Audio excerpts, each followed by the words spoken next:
isang palabas o pakululang ni Pangulong Marcos Jr. Ito hong ginagawang malawakang investigasyon sa sinasabing anomalya sa flood control project.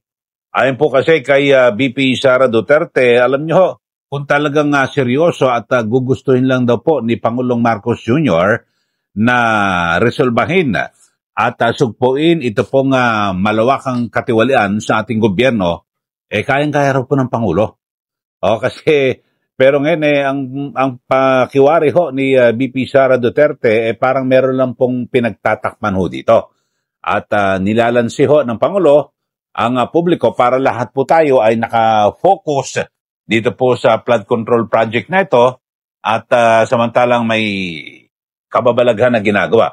O panoorin po natin ang report na ito na kung saan ang sabi ho, dapat doon pa yan Kasi ito hong issue ho ng katiwalian, inamin naman ho ni VP Sara Duterte na hindi lang ho sa kasalukuyang administrasyon, sa mga nakaraan pa at maging kay sa kanyang ama, sa administrasyon ni Pangulong Duterte, may nangyayaring katiwalian. Pero ngayon nga ho, mas matindi ho, nabunyag, mukhang mas malupit at mas grabe. Ito, panoorin niyo po mga kababayan, itong report kaugnay ng pahayag ni VP Sara Duterte na, tagal na dapat yan inimbestigahan at kahit na isang araw, kayang-kayang tapusin yan kung gugustuhin at seryoso ho talaga ang ating Pangulo. Panoorin po natin ang report na ito. Long overdue na ang investigasyon ng administrasyon sa flood control scandal. Ayon kay VP Sara, mayroon din anyang pinagtatakpang issue ang gobyerno kaya ito ikinasa. Ang detalye sa agenda report ni Joan Manalo.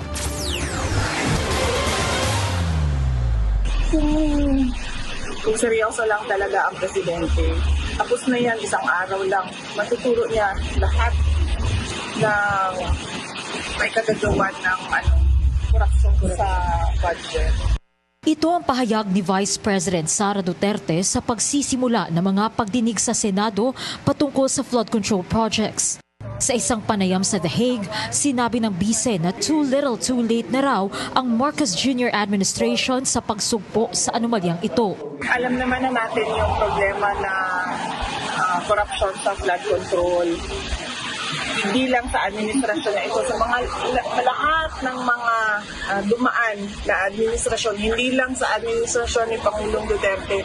Alam na natin yan lahat. Naging mayor ako 2010. Meron ng issue ng flood control, corruption. Kaduda-duda rin daw na bigla na lang ikinasa ang malawakang investigasyon. Sabihin, meron na naman siguro silang niluluto behind the scenes na syempre hindi natin nakikita dahil lahat tayo nakatutok doon sa flood control corruption. Pinanindigan din ni VP Sara ang kanyang pahayag na may korupsyong nangyayari hindi lang sa flood control projects, kundi maging sa iba pang mga proyekto ng gobyerno. Isa na nga raw dito ang school building program ng DepEd. Alam yun ni President Marcos, BBM. Alam niya yun kasi tinake up din yun during a meeting in Malacanang. Pero he looked the other way. Nauna nang itinanggi ni House Spokesperson Attorney Princess Abante at maging ng ilang mambabatas ang paratang na ito. Yan po ang naging pahayag ni VP Sara Duterte at na kung saan ay yun ho. Talagang sabi ho, wala ho, hindi ho siya believe dito sa malawakang investigasyon at meron pong parang hinala.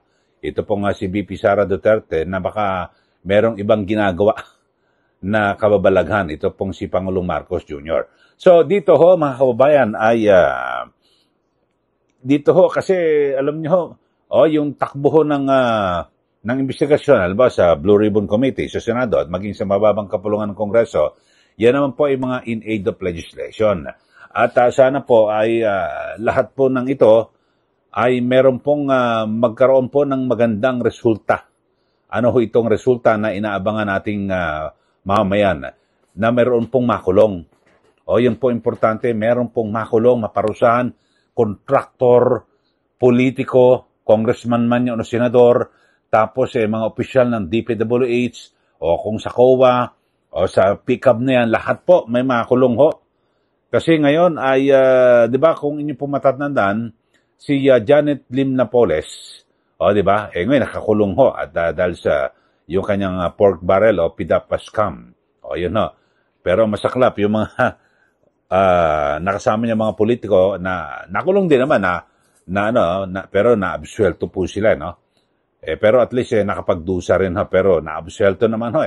Alam niyo naman talaga yung proseso ng batas. Kung wala pong matibay na ebidensya, wala po talaga. Pero dito ho, at ngayon talagang baka mabubulok na po sa bilangguan, ito pong si Napoles. So sa ngayon ay kinukumpara nga ito pong si Napoles kay dito ho kay Sara Diskaya. Na kung saan umamin ho, nako, siyam na kumpanya, biro mo may pabibid na isang project. Tapos yung siyam na kumpanya niya ang sasama sa bidding. So kahit sino ang manalo sa pool niya. So walang talo. Grabe ho, di po ba?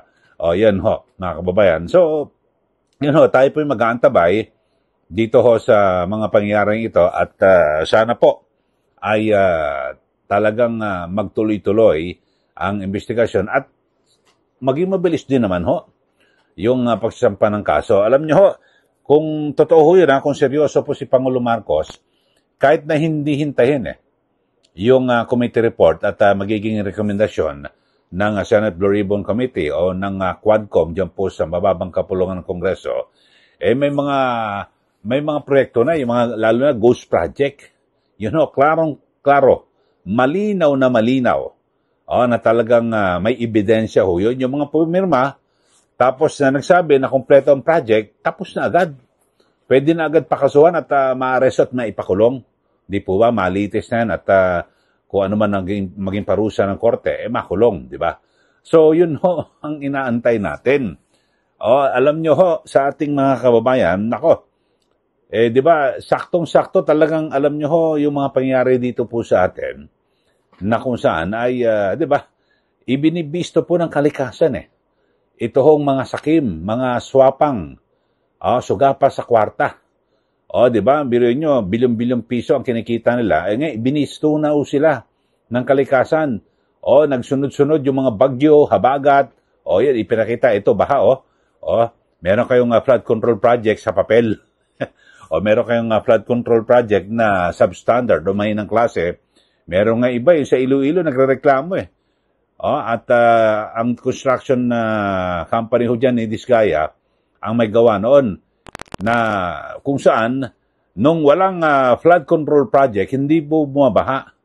Pero nang nagkaroon po ngayon ng proyekto, bumabaha na. So kabaliktaran nangyari, ibig sabihin ay nakasama pa.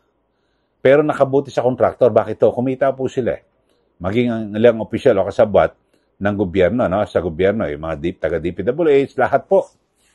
Tuhog-tuhog na po yan. Kaya ngayon, uhaw na uhaw po ang mga Pilipino na sana po ay mabigyan po ng katarungan ang taong bayan, yung mga nagbabayad po ng buwis, yung mga nagnakaw po sa pondo ng bayan, sila po ay makulong ng lahat. Yun ho, kasi alam nyo ho, baka may kapitbahay din tayo na bansa na ngayon matindi po yung pinag-uusapan, yung korupsyon, yung tinutukoy ko ho, yung sa Indonesia, na kung saan ay nagsasagawa po ngayon ng matindi at malawakang kilos protesta laban po sa kanilang pamahalaan dahil sa may mga pangyayari na pinasok na yung bahay ng mga politiko at talagang pinagkukuha kung ano mga mahalagang gamit doon. Aantayin pa ba natin na mangyari yan dito? Dito po sa Pilipinas at bilang pagpapakalma ho ng presidente ng Indonesia, ang ginawa ay binawasan po yung mga perks, yung mga natatanggap po ng mga allowances ng mga politiko at pinatigil muna yung mga biyahe-biyahe. Yun ho, ewan ko lang kung kakalma pa rin ho yung mga Indonesian.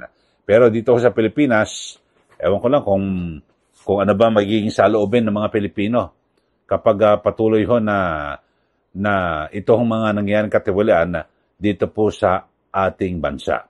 Okay, sa mga bago lang po sa ating channel, huwag niyo pong kalimutan na i-like at i-share. At siyempre, subscribe na po kayo sa mga bago lang po sa mga manonood natin dito po sa ating channel. Muli, ako po si Eli Saludar. Ka-Eli, maraming salamat po at magandang araw po sa ating lahat.